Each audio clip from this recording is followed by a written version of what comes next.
Hi everyone, welcome to study word classes. So friends, कल की class में हम लोगों ने जो है भाषा अधिगम तक डिस्कस कर लिया था। तो आई होप आपने कल की क्लास को ज्वाइन कर लिया होगा। ये जो क्लासेस चल रही हैं ये हिंदी पैडागोजी की है, ये आप लोग ध्यान रखिएगा। पेपर 1 एंड पेपर 2 चाहे आपका हो, दोनों में हेल्प करेगा, चाहे आपने लैंग्वेज फर्स्ट ले रखी हो या फिर आपने लैंग्वेज सेकेंड ले रखी हो। तो हिंदी पैडागोजी जो है हम लोग डिस्कस कर रहे हैं। उसके बाद ये कंप्लीट होने के बाद हम लोग जो है सीडीपी पैडागोजी पे चलेंगे। साथ ही जो है प्रीवियस के क्वेश्चन की भी प्रैक्टिस करते रहेंगे। ये क्लास आपको डेली 3 बजे मिल रही है, तो आप इसको डेली ज्वाइन कर सकते हो, जहाँ पर हम लोग पेपर 1 एंड पेपर 2 की प्रैक्टिस कर रहे हैं, कंटेंट भी डिस्कस कर रहे हैं और साथ में प्रीवियस के क्वेश्चन की भी प्रैक्टिस कर रहे हैं। तो चलिए फिर आज की क्लास को कंटिन्यू करते हैं। आई होप आपने कल की क्लास को ज्वाइन कर लिया होगा। तो कल की क्लास में हम लोगों ने भाषा अर्जन और साथ ही जो है भाषा अधिगम डिस्कस किया हुआ था। तो आज हम लोग समझेंगे कि इन दोनों में अंतर क्या है, यानी कि आखिर भाषा अर्जन और भाषा अधिगम में अंतर क्या है। तो भाषा अर्जन जो होता है वो क्या है, एक अवचेतन प्रक्रिया है, यानी कि इसमें आपको सचेत रहने की ज़रूरत नहीं है, कॉन्सेंट्रेट होने की ज़रूरत नहीं है। ठीक है। लेकिन वहीं पर जब भाषा अधिगम आप करोगे तो उसके लिए आपको जो है चेतन प्रक्रिया, यानी कि भाषा अधिगम क्या है, ये एक जो है चेतन प्रक्रिया है। ठीक है। अब दूसरा इसमें है जो है भाषा अर्जन, यह क्या है, एक स्वाभाविक प्रक्रिया है। ठीक है। भाषा अधिगम जो है वो क्या है, ये एक नियमबद्ध प्रक्रिया है, यानी कि इसमें आपको रूल पढ़ने होते हैं। आपने देखा होगा जब आपको जो है इंग्लिश पढ़नी होती है, जब इंग्लिश सीखनी होती है, तो उसके आप नियम सीखते हो, उसके रूल सीखते हो और स्टेप बाय स्टेप आप फॉलो करते हो। ऐसा तो नहीं है कि जो है सब्जेक्ट को आप जो है ऑब्जेक्ट की जगह पर धर रख रहे हो या फिर और वर्ब को आप पहले ऐड कर रहे हो। ऐसा तो नहीं, आप सीक्वेंस में जो है हर एक चीज़ को फॉलो करते हो। तो ये क्या है, एक नियमबद्ध प्रक्रिया होती है, एक रूल होता है। ठीक है। भाषा अर्जन क्या है, या एक अनौपचारिक प्रक्रिया है, यानी कि यह जो है एक अनौपचारिक होती है। इसका कोई समय जो है पाबंद नहीं होता है। ये नहीं है कि इसका कोई टाइम फिक्स होता है, इसका कोई भी टाइम फिक्स नहीं होता है। आप मार्केट जा रहे हो, आप रास्ते में जा रहे हो, ठीक है, आप सीख रहे हो कुछ ना कुछ। आप घर में खेल रहे हो तब भी कुछ ना कुछ सीख रहे हो। आप बाहर टहल रहे हो तब भी कुछ ना कुछ आप सीख रहे हो। इसका कोई टाइम नहीं होता है। आप रात के जो है 12 बजे भी कुछ ना कुछ सीख रहे हो, आप सुबह के 5 बजे भी अगर बाहर टहलने निकले हो तब भी कुछ ना कुछ सीख रहे हो। ठीक है। तो ये ध्यान रखिए। भाषा अधिगम जो होता है ये एक औपचारिक प्रक्रिया है, यानी कि ये जो है क्या होता है, एक समय का पाबंद होता है। जैसे कि स्कूल का एक फिक्स टाइम है कि मॉर्निंग के 8 बजे से लेकर 2 बजे तक विद्यालय आपका ओपन रहेगा। अब इतने टाइम तक आपको विद्यालय में रहना है और समय से विद्यालय आपको पहुंचना है। ठीक है। ये क्या है, एक समय का पाबंद है। तो यह एक हो जाता है औपचारिक प्रक्रिया। जैसे कि आप ट्यूशन गए, अब ट्यूशन का टाइम फिक्स है कि 5 बजे से लेकर 6 बजे तक का आपका ट्यूशन का टाइम है। ये क्या है, एक औपचारिक प्रक्रिया है, क्योंकि इसका समय फिक्स है। ठीक है। ये आप लोग ध्यान रखिएगा। अब भाषा अर्जन जो होता है उसमें हमेशा ध्यान रखिएगा कि मातृभाषा होगी, चाहे आपकी तेलुगु हो, तमिल हो, हिंदी हो, इंग्लिश हो, कोई भी लैंग्वेज हो। अगर आपकी मातृभाषा है तो वो जो है आपकी मातृभाषा ही रहेगी। मातृभाषा कोई भी हो सकती है, ये मत कहिएगा कि मातृभाषा जिसकी हिंदी है बस वही नहीं। आपकी मातृभाषा जो है इंग्लिश भी होगी, तो भी आपने अपने इन्वायरमेंट से सीखा है। अगर आपकी मातृभाषा इंग्लिश है तो वो भी है। अगर आपकी तेलुगु है तो वो भी मातृभाषा है। ठीक है। लेकिन अधिगम जब करते हो आप तो उसमें आप दूसरी भाषा सीखते हो। जैसे कि मान के चलिए हमारी मातृभाषा हिंदी है, ठीक है, जहाँ हम रहते हैं वहाँ पर आसपास लोग हिंदी बोलते हैं, हिंदी का प्रयोग करते हैं। लेकिन हमको इंग्लिश सीखनी है तो इंग्लिश हमारे लिए क्या हो जाएगी, वो दूसरी भाषा हो जाएगी। हमको जो है कन्नड़ सीखनी है तो कन्नड़ लैंग्वेज जो है वो हमारी दूसरी भाषा हो जाएगी। जो है हम अगर हमको जो है मराठी सीखनी है तो मराठी हमारी दूसरी लैंग्वेज हो जाएगी।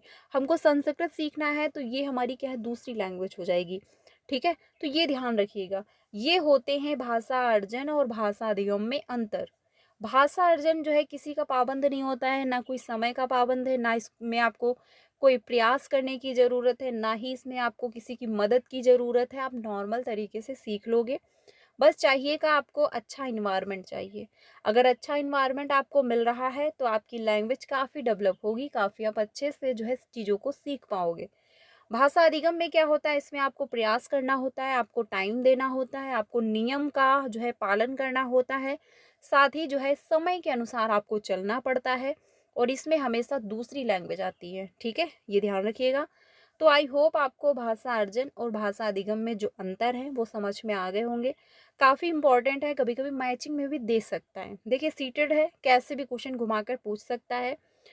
होना क्या है कि आपका कॉन्सेंट जो है, कंटेंट जो है वो क्लियर होना चाहिए बस।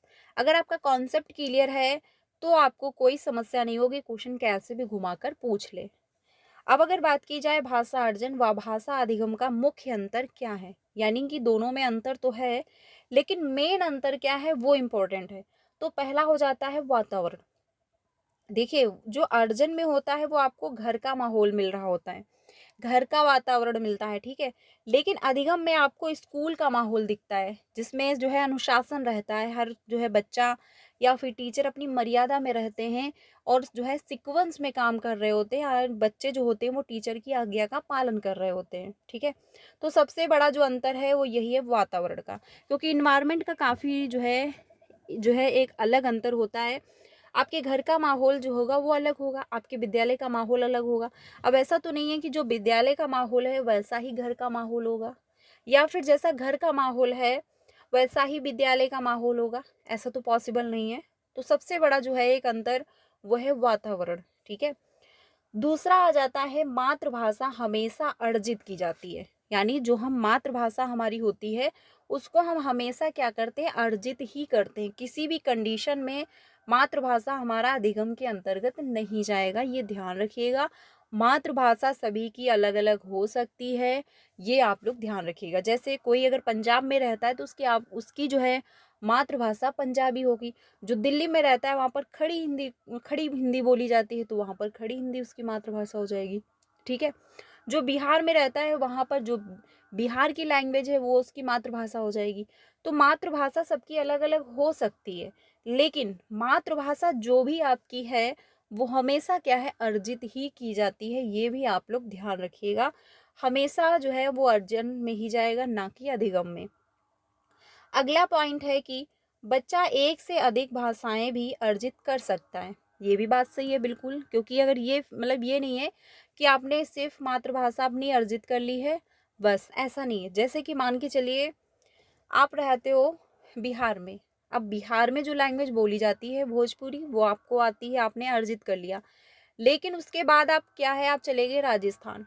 अब जब आप राजस्थान गए तो राजस्थान में जो वहाँ की लैंग्वेज बोली जा रही है, आप धीरे धीरे वहाँ पर जब रहने लगे, 1 महीने बाद या 1.5 महीने बाद आप धीरे धीरे वहाँ की लैंग्वेज को सीखने लगे। अब वहाँ की लैंग्वेज आपने जब सीख लिया, एक्वायर कर लिया या फिर अर्जन कर लिया, तो वो हमारा भाषा अर्जन के अंतर्गत जाएगा।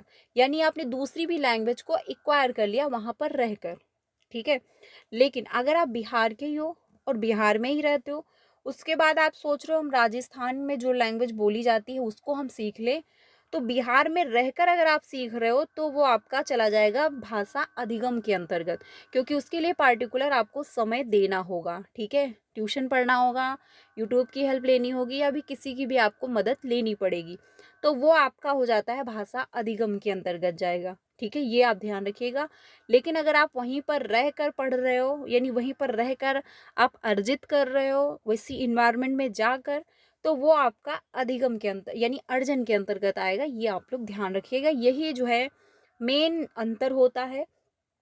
आपको कहीं पर भी रख दिया जाए, आप कहीं पर भी रहने लगो, धीरे धीरे हम वहाँ के कल्चर को, वहाँ की लैंग्वेज को हम समझने लगते हैं, सीखने लगते हैं, और धीरे धीरे हम वैसा ही बोलना स्टार्ट कर देते हैं। अब अगर बात की जाए कि टारगेट लैंग्वेज क्या है, तो टारगेट लैंग्वेज जो होती है वो होती है दूसरी भाषा या फिर स्कूल की भाषा, ठीक है। यानी कि जो टारगेट लैंग्वेज जिसको हम कहते हैं वो हमारी हो जाती है दूसरी भाषा। जैसे कि आपकी टारगेट लैंग्वेज इंग्लिश हो गई, या फिर आपकी टारगेट लैंग्वेज जो है पंजाबी हो गई, ठीक है। स्कूल की भाषा जो होती है वो हमारी लक्ष्य भाषा कहलाती है, यानी हमारा लक्ष्य है कि हमको ये लैंग्वेज सीखनी है। मातृभाषा यानी मदर टंग जो होती है, ये होता है भाषा का पहला रूप, क्योंकि हम सबसे पहले घर में अपनी माँ के संपर्क में आते हैं, और माँ के द्वारा जो भी बोला जाता है वही हम सीख रहे होते हैं, तो वो हमारा क्या हो जाता है, भाषा का पहला रूप होता है, ठीक है। और ये क्या है, हमेशा अर्जित ही होती है, ये ध्यान रखिएगा। इसको आप अधिगम में नहीं डालेंगे, इसको आप सीख नहीं रहे हैं, इसको आप एक्वायर कर रहे हैं, ठीक है। तो ये ध्यान रखिएगा। देखिए, जितनी भी लाइनें मैं आप लोगों के साथ डिस्कस कर रही हूँ, ये बहुत इंपॉर्टेंट है, क्योंकि सीटेड में ये नहीं पता है कि कहाँ से क्वेश्चन उठा के पूछ लिया जाएगा, कहाँ से क्वेश्चन घुमा कर पूछ लिया जाए। तो इसीलिए हर कॉन्सेप्ट को आप क्लियर करते हुए चलिए। जो भी डाउट हो कमेंट में पूछ लीजिए, मैं आपको ज़रूर जो है बताने की कोशिश करूँगी। अब यहाँ पर एक क्वेश्चन पूछा गया है, वो हम लोग समझते हैं। देखिए, यहाँ पर है कि बच्चे अपनी मातृभाषा का प्रयोग करते हुए हिंदी भाषा की कक्षा में अपनी बात कहते हैं। यह बात डैश डैश है। यहाँ पर बात हुई है कि बच्चे अपनी मातृभाषा का प्रयोग करते हैं, यानी कि बच्चों की जो मदर टंग है उसी का वो प्रयोग कर रहे हैं, और उसी का प्रयोग करते हुए वो क्या कर रहे हैं, हिंदी भाषा की कक्षा में अपनी बात को कहते हैं।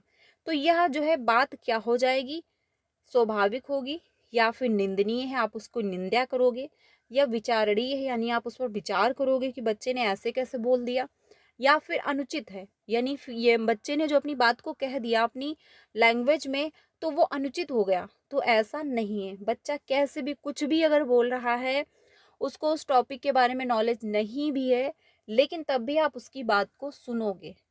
एटलीस्ट बच्चे ने उठकर क्लासरूम में सबके सामने बोलने की कोशिश तो की, ठीक है। तो ये क्या है, एक स्वाभाविक हो जाएगा, यानी ये नेचुरल है। बच्चे ने अपनी मातृभाषा में अपनी बात को कहा, ये क्या है, एक स्वाभाविक है, इसको आप अप्रिशिएट करोगे। इसीलिए आपने देखा होगा कि 1 से लेके 5th तक जो है कंपलसरी है कि हम बच्चे को उसकी मदर टंग में ही पढ़ाएं। रीज़न ये है कि बच्चे की जो मदर टंग होती है, यानी जो उसकी मातृभाषा होती है, जो वो बचपन से सुनता आया है, उसी में बोल रहा है, उसी में चीज़ों को समझ रहा है, तो उसको उसी लैंग्वेज में समझने में चीज़ों को दिक्कतें नहीं आती हैं। यानी कि बच्चे को मातृभाषा में चीज़ें समझने में प्रॉब्लम नहीं होती है। और 1 to 5 के बच्चे छोटे होते हैं, तो इसीलिए जो है 1 to 5 में बच्चों को उनकी मदर टंग के अकॉर्डिंग ही पढ़ाया जाता है, यानी जो भी उनकी मातृभाषा है उसको ही ध्यान में रखते हुए उन लोगों की लर्निंग करवाई जाती है। और अब तो ये भी है कि 6 to 8 तक भी बात हो रही है कि बच्चों को उनकी मदर टंग में ही पढ़ाना चाहिए, जो कि कहीं कहीं पर ये लागू भी है, कहीं कहीं स्कूलों पर ऐसा होता है, ठीक है। तो ये ध्यान रखिएगा, ये क्या हो जाएगा, एक स्वाभाविक हो जाएगा।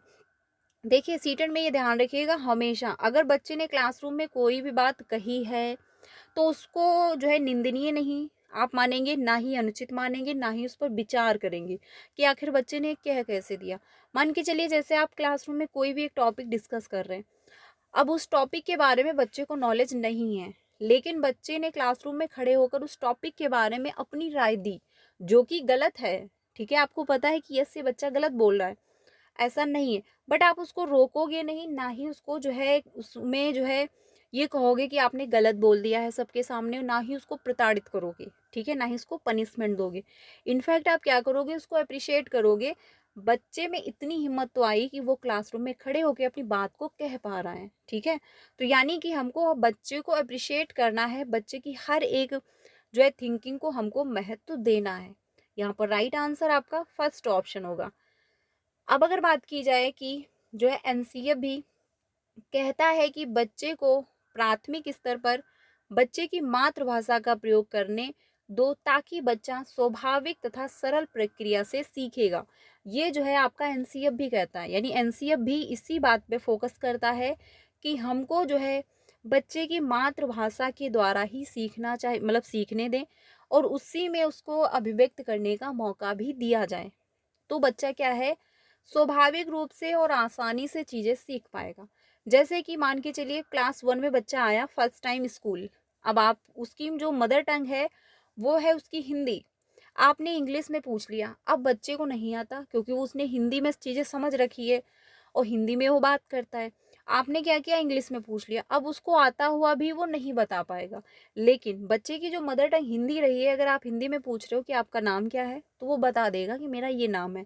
आप कहाँ रहते हो, वो भी बता देगा। आपके पिता का क्या नाम है, वो भी बता देगा।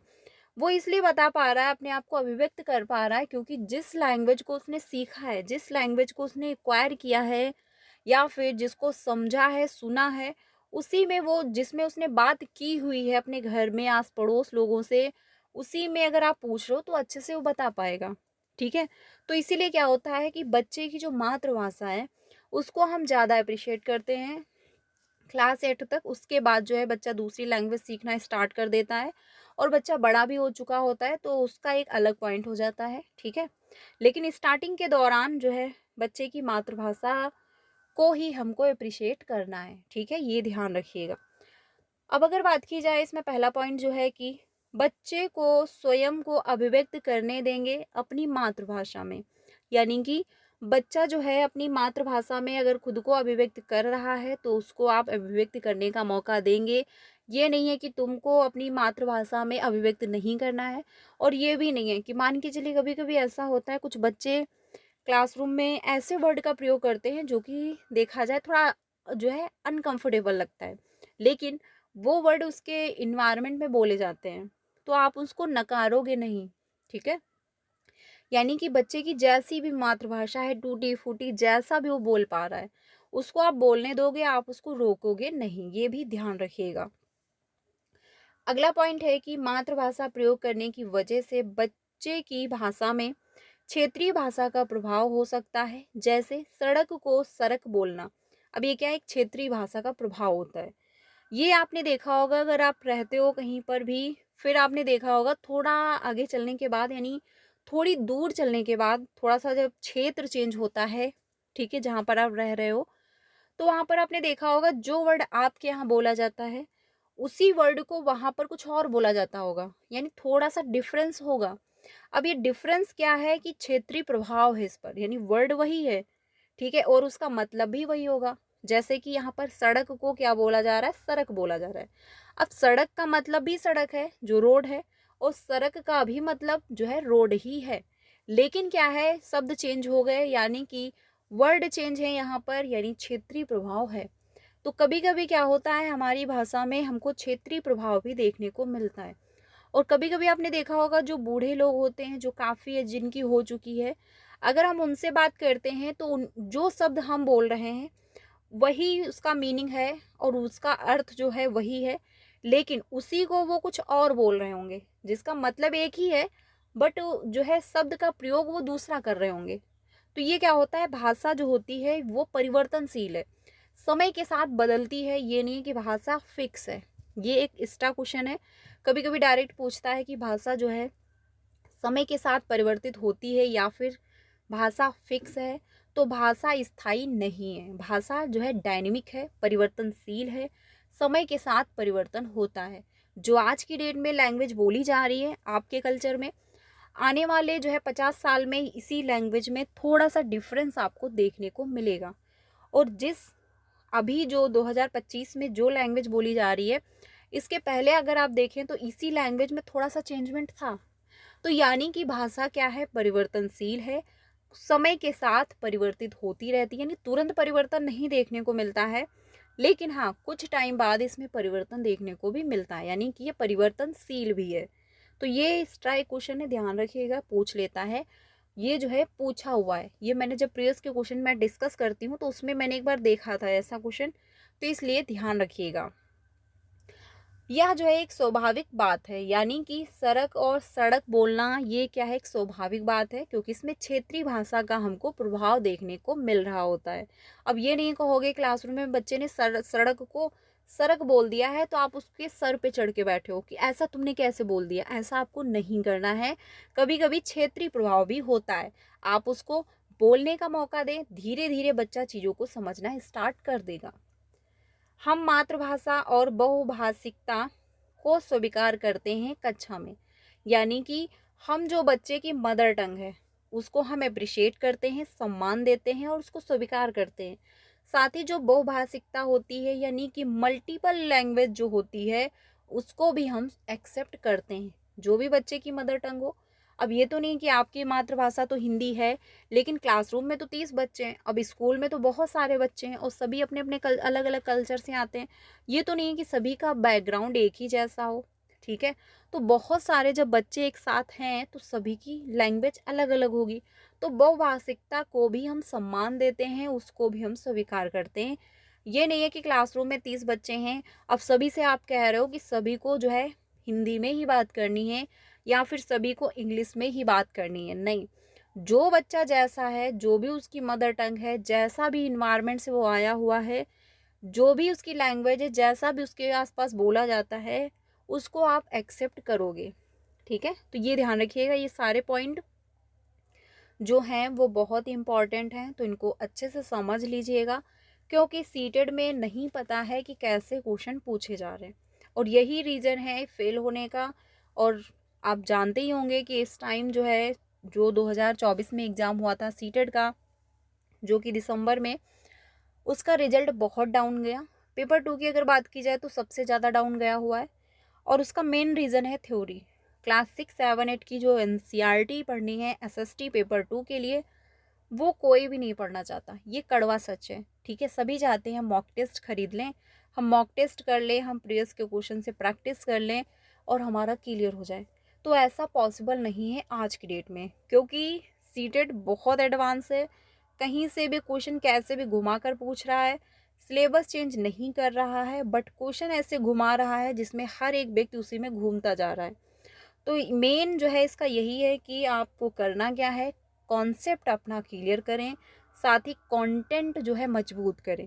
अगर आपका कंटेंट मजबूत है और साथ ही कॉन्सेप्ट आपके क्लियर हैं, तो सीटेट कैसे भी क्वेश्चन घुमाकर पूछे आप कर लोगे, कोई दिक्कत नहीं आएगी, ठीक है।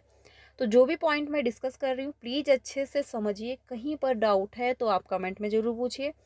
बाकी प्लीज़ वीडियो को लाइक ज़रूर करें और अपनी राय कमेंट में ज़रूर दें, बहुत मेहनत लगती है जो है वीडियो रिकॉर्ड करने में। प्लीज़ आप लोगों से रिक्वेस्ट है कि अपनी राय कमेंट में ज़रूर दें, बाकी वीडियो जितना हो सके अपने सारे फ्रेंड को शेयर करें। और मैं एक वीडियो बनाऊंगी डिटेल में कि सीटेट को कैसे आप फर्स्ट अटैम्प्ट में क्लियर कर सकते हैं, वो वीडियो ज़रूर आप लोग देखिएगा और चैनल के साथ प्लीज़ बने रहिएगा। जो भी चैनल पर पहली बार आया हो तो सब्सक्राइब कर लीजिएगा, क्योंकि टीचिंग से रिलेटेड सारी अपडेट आपको समय से मिलती रहती है। तो अब अगर बात की जाए भाषा के विविध रूप क्या हैं, ठीक है, इसको भी हम लोग समझ लेते हैं। तो भाषा का जो विविध रूप है, देखिए अभी सीटेट का नोटिफिकेशन नहीं आया हुआ है, लेकिन आप ये मान के चलिए, क्योंकि सीटेट कभी कभी क्या होता है कि नोटिफिकेशन बहुत जल्दी दे देता है, कभी कभी लेट देते हैं। एग्ज़ाम आपका फिक्स है जुलाई में होगा और दिसंबर में होता है, तो जुलाई में आपका एग्ज़ाम होगा ये कंफर्म है। तैयारी स्टार्ट कर दें, ये मत सोचिए जब नोटिफिकेशन आए तब हम पढ़ना स्टार्ट करेंगे, तो चीज़ें रुकेंगी, यानी चीज़ें छूटेंगी और पेपर क्वालिफाई नहीं हो पाएगा। तो इसी वजह से तैयारी स्टार्ट करें, प्रिपरेशन अपनी शुरू कर दें, नोटिफिकेशन जब आना होगा आ जाएगा। फॉर्म यानी कि एग्ज़ाम तो फिक्स है आपका जुलाई में ही होने वाला है, ठीक है। तो तैयारी अपनी अगर अभी स्टार्ट नहीं किया है तो कर लीजिए, और जब आप अभी से स्टार्ट करोगे पढ़ाई करना तो धीरे धीरे आपका सिलेबस कंप्लीट हो जाएगा और प्रॉब्लम भी आपको नहीं होगी, आप पर ज़्यादा बोझ भी नहीं होगा कि हमको जल्द से जल्द अपना सीटेट का सिलेबस कंप्लीट करना है, ठीक है। तो अब अगर बात की जाए भाषा के विविध रूप, तो भाषा के जो विविध रूप हैं, पहला आ जाता है मातृभाषा, यानी कि भाषा का पहला रूप है ये। मातृभाषा जो है वो क्या है, भाषा का पहला रूप है, क्योंकि हम अपनी मातृभाषा में ही भाषा को सबसे पहले समझते हैं, ठीक है। अब दूसरा आता है राष्ट्रभाषा, जो कि हमारी कोई नहीं है, क्योंकि हिंदी जो हमारी थी वो राष्ट्रभाषा बनाना चाह रहे थे, बट ऐसा नहीं हुआ, क्योंकि भारत में जो है बहुत सारे लोग हैं और सभी अपने अपने धर्म को मानने वाले हैं, यहाँ पर विभिन्न प्रकार के धर्म पाए जाते हैं, तो इसीलिए पार्टिकुलर हिंदी को जो है राष्ट्रभाषा नहीं बनाया जा सकता था, ठीक है। तो राष्ट्रभाषा तो हमारी क्या है, कोई भी नहीं है, ये ध्यान रखिएगा।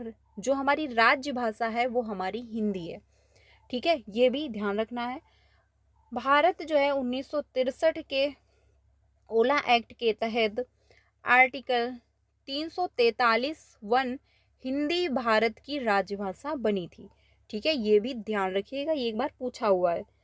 मानक भाषा क्या है, शिक्षा व जो है कार्यालय प्रयोग की भाषा, ये हमारी मानक भाषा हो जाती है। मानक भाषा का मतलब है जो आप मान लेते हो, जैसे ऑफिस में आप जो भी जिस भी लैंग्वेज का प्रयोग करने लगो, यानी हिंदी में अगर बातचीत हो रही है तो सभी हिंदी में अपना डिस्कस करते हैं ऑफिस के अंदर, या फिर आप इंग्लिश के थ्रू अगर बात करो तो सभी इंग्लिश में डिस्कस करते हैं। मानक भाषा का मतलब हुआ कि आप जो भी एक्सेप्ट करो लैंग्वेज, ठीक है।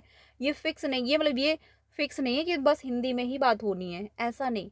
ठीक है, जो भी जिसकी लैंग्वेज है और जो वहाँ पे मान ली गई है उसी लैंग्वेज में आपको बात करना है। जैसे शुद्ध हिंदी में अगर ऑफिस में बात करना है तो सभी शुद्ध हिंदी में ही बात करेंगे, तो ये हो जाता है मानक भाषा। तो ये भाषा के विविध रूप हैं। पहला मातृभाषा होगा हमारा, दूसरा हमारा राष्ट्रभाषा कोई है ही नहीं, राज्य भाषा हमारी हिंदी हो जाती है, और मानक भाषा जो है शिक्षा व कार्यालयिक प्रयोग के लिए जो लैंग्वेज हम प्रयोग करते हैं वो हमारी मानक भाषा के अंतर्गत आ जाता है। अब अगर बात की जाए कि भाषा सीखने के चरण क्या है, जो कि इम्पोर्टेंट है, इसमें थोड़ा सा कंफ्यूज रहता है कि 6 सप्ताह, 6 माह या फिर 1 साल, तो ये थोड़ा सा ध्यान से आप समझ लीजिएगा। देखिए, कूकना यानी कुकिंग ये होता है 6 माह में, यानी जब बच्चा 6 महीने का होता है तो आपने देखा होगा अगर आपके घर में कोई छोटा सा बच्चा है तो वो अजीब सी आवाज़ें निकालना स्टार्ट करता है, यानी चा कै पे, मतलब कुछ भी बोलता है, कुछ भी बोलता नहीं बट कुछ भी किसी भी प्रकार की जो है अजीब सी आवाज़ें निकालता है जिसका कोई मतलब नहीं है, बट वो आवाज़ें निकालना स्टार्ट करता है, यानी ये बोलने की फर्स्ट स्टेज होती है जिसमें समझ में नहीं आ रहा है बट वो कुछ ना कुछ बोल रहा है। ठीक है, तो ये हो जाता है हमारा कूकना। अब अगला आता है बलबलाना, जो कि होता है 6 माह में, यानी जब बच्चा 6 माह का हो जाता है तो वो बबलिंग करना शुरू कर देता है। अब बबलिंग में क्या होता है, बच्चा जैसे माँ, पा, बा, ठीक है, दा, ऐसा बोलना शुरू कर देता है, इसको कहते हैं बबलिंग। ये हो जाती है बोलने की सेकेंड स्टेज। अब इसमें आता है एक शब्द चरण, यानी 1 वर्ड स्टेज। अब ये होता है 1 साल में। अब इसमें बच्चा क्या बोलता है, माँ, मम्मी, पापा, मामा, ऐसे जो है वो बोलना स्टार्ट करता है। ठीक है, वो यानी थोड़े बहुत वर्ड जो है वो बोलने लगता है, जैसे कि पापा, बुआ, ऐसे वर्ड वो स्टार्ट करता है। तो ये हो जाता है 1 साल की उम्र में। टेलीग्राफिक व 2 शब्द चरण ये होते हैं 18 माह से लेके 24 माह तक, यानी कि 1.5 साल से लेके 2 साल तक का बच्चा जो होता है वो 2 शब्द चरण बोलना स्टार्ट कर देता है। ठीक है, ये आप लोग ध्यान रखिएगा, जैसे कि वो थोड़ा बहुत बोलना शुरू कर देता है। लंबे उच्चारण शब्द होते हैं 2 साल से लेकर 4 साल तक, जिसमें बच्चा क्लियर बोलता है कि हमको चॉकलेट चाहिए, हमको प्यास लगी है, पानी चाहिए, हमको खाना चाहिए, हमको भूख लगी है, यानी वो ऐसे वर्ड बोलना स्टार्ट कर देता है जो है 4 साल तक जो बच्चा पहुंचता है, क्लियर जो है वो बोलना शुरू कर देता है। ठीक है, देखिए ये इंपॉर्टेंट है इसमें सारे पॉइंट, लेकिन सबसे ज़्यादा जो क्वेश्चन पूछता है वो फर्स्ट एंड सेकंड से। रीज़न ये है यहाँ पर 6 सप्ताह और 6 माह, अब इसमें कन्फ्यूज़न रहता है, इसी में जो है सीटेट घुमा देता है, तो आप डाउट को क्लियर रखें। कूकना हो जाता है जो है बच्चा अजीब सी आवाज़ें निकालता है 6 सप्ताह में। 6 माह में बबलिंग स्टार्ट होती है जिसमें बच्चा चा, माँ, का जो है बोलना स्टार्ट करता है, पा, माँ, बा, ऐसे वर्ड से जो है वो मुंह से उसके वर्ड निकलना स्टार्ट हो जाते हैं। ठीक है, तो ये इंपॉर्टेंट है सारे इसमें पॉइंट, यानी कि कूकना हो गया आपका, बबलिंग हो गया, 1 वर्ड स्टेज हो गया, टेलीग्राफिक स्पीच हो गया, यानी टेलीग्राफिक जो शब्द चरण है, और लंबे उच्चारण। लंबे उच्चारण में बच्चा क्लीन जो है बोलना शुरू कर देता है और वो नॉन स्टॉप बोलता रहता है। ठीक है, तो ये सारे पॉइंट आप लोग ध्यान रखिएगा, मोस्ट इम्पॉर्टेंट है। अब प्रोफेसर स्मिथ के अनुसार भी समझते हैं, क्योंकि प्रोफेसर स्मिथ के अनुसार भी डायरेक्ट क्वेश्चन पूछे जाते हैं सीटेड में। तो इसमें इन्होंने बताया है कि जब बच्चा 1 साल का होता है तो वो 3 वर्ड बोलता है, यानी कि मामी, पापा, बुआ, ऐसे वर्ड वो बोलना स्टार्ट करता है।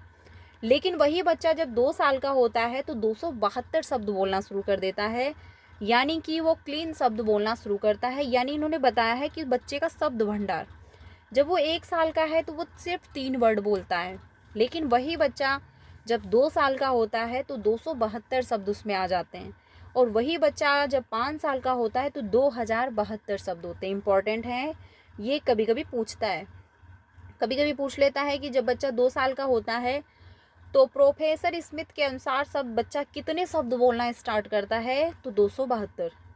5 साल का जब बच्चा होता है प्रोफेसर स्मिथ के अनुसार बच्चे कितने शब्द बोलना शुरू कर देते हैं, तो 2072। ऐसे क्वेश्चन पूछ लेता है, तो ध्यान रखिएगा, इम्पॉर्टेंट है। बच्चा जब 1 साल का है तो वो 3 शब्द बोलेगा, और वही बच्चा जब है 2 साल का तो वो 272 शब्द बोल रहा है, और वही बच्चा जब 5 साल का है तो 2072 शब्द वो बोल रहा है। ठीक है, तो ये ध्यान रखिएगा, क्योंकि प्रोफेसर स्मिथ के अनुसार जो है पूछ लिया जाता है, इम्पॉर्टेंट है, तो इसको आप जो है अच्छे से समझ लीजिएगा। तो आज के लिए इतना ही रखते हैं फ्रेंड्स। कल हम लोग भाषा शिक्षण की प्रमुख विधियां डिस्कस करेंगे, जो कि हैं विधियां हमारी 7।